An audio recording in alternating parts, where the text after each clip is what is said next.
Kính chào bà con và anh chị đang theo dõi kênh Miệt vườn Tây Nam.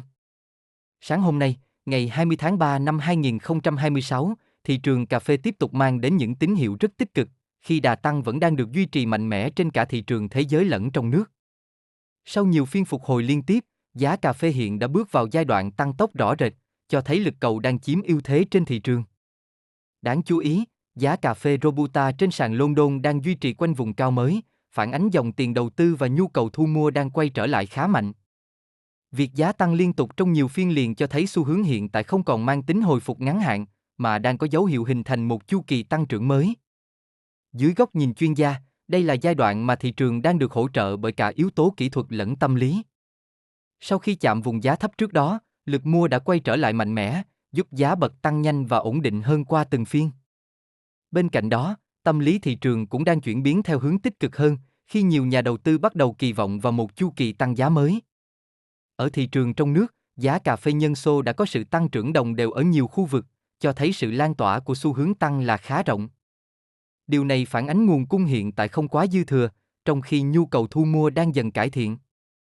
Một điểm đáng chú ý là giá đang tiến sát mốc tâm lý quan trọng, đây có thể là ngưỡng tạo ra những biến động mạnh trong thời gian tới. Nếu vượt qua được vùng giá này, thị trường có thể bước vào giai đoạn tăng nhanh hơn, với biên độ lớn hơn. Tuy nhiên, bà con cũng cần lưu ý rằng sau những nhịp tăng mạnh, thị trường thường sẽ xuất hiện các đợt điều chỉnh ngắn hạn, để cân bằng lại cung cầu.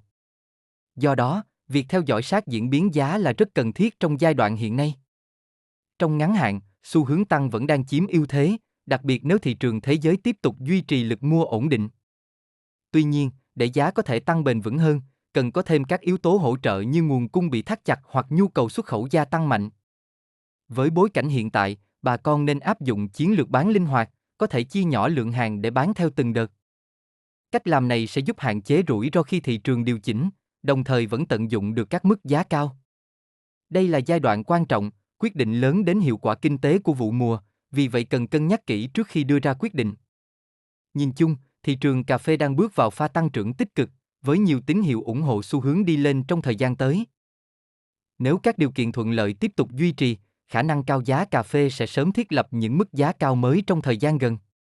Sau đây em xin cập nhật chi tiết giá thu mua cà phê trên thị trường thế giới, thị trường xuất khẩu của Việt Nam và tại một số khu vực, miền Đông, Tây Nguyên, để bà con mình tham khảo cho vườn cà phê của nhà mình nhé. Thị trường thế giới. Giá cà phê Robusta sàn London khoảng 3.610 đô la trên 1 tấn. Xu hướng tiếp tục tăng mạnh. Diễn biến tăng liên tục nhiều phiên, phục hồi rất tốt. Dự báo có thể tiếp tục tăng trong phiên và các ngày tới. Giá cà phê nhân xô trong nước. Lâm Đồng, Lâm Hà 93.600 đồng trên 1 ký. Bảo Lộc 93.600 đồng trên 1 ký. Đức Trọng 93.600 đồng trên 1 ký. Di Linh 93.500 đồng trên 1 ký. Đắk Lắk, Cư Mơ Ga 94.500 đồng trên 1 ký. Buôn Hồ 94.300 đồng trên 1 ký. Kê Rông Năng 94.300 đồng trên 1 ký. Ea Leo 94.300 đồng trên 1 ký. Gia Lai, Pleiku 94.500 đồng trên 1 ký. Iegrai 94.300 đồng trên 1 ký.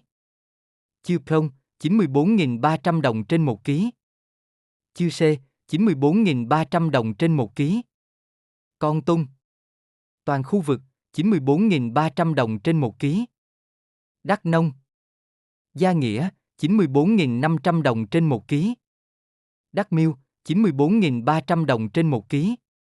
Đắk Sông 94.300 đồng trên 1 ký. Miền Đông Nam Bộ, Đồng Nai 94.600 đồng trên 1 ký. Bình Dương 94.600 đến 94.700 đồng trên 1 ký. Bình Phước 94.600 đến 94.700 đồng trên 1 ký. Khu vực thành phố Hồ Chí Minh 94.800 đồng trên 1 ký. Giá cà phê nội địa hiện đang tiệm cận ngưỡng 95.000 đồng trên 1 ký, một mốc tâm lý quan trọng, có thể tạo ra những biến động đáng chú ý trong thời gian ngắn tới. Xu hướng thị trường đang nghiêng hẳn về chiều tăng trưởng mạnh, với lực đi lên được duy trì khá bền vững qua nhiều phiên liên tiếp. Diễn biến này phản ánh rõ sự cải thiện cả về cung cầu lẫn tâm lý thị trường, khi hoạt động thu mua trở nên sôi động hơn, và dòng tiền quay lại rõ rệt. Trong bối cảnh hiện tại, nếu không xuất hiện áp lực bán lớn, giá cà phê hoàn toàn có khả năng bứt phá qua mốc 95.000 đồng trên 1 ký và thiết lập mặt bằng giá cao hơn trong thời gian gần. Thông tin vừa rồi đã khép lại bản tin nhận định thị trường cà phê sáng ngày 20 tháng 3 năm 2026.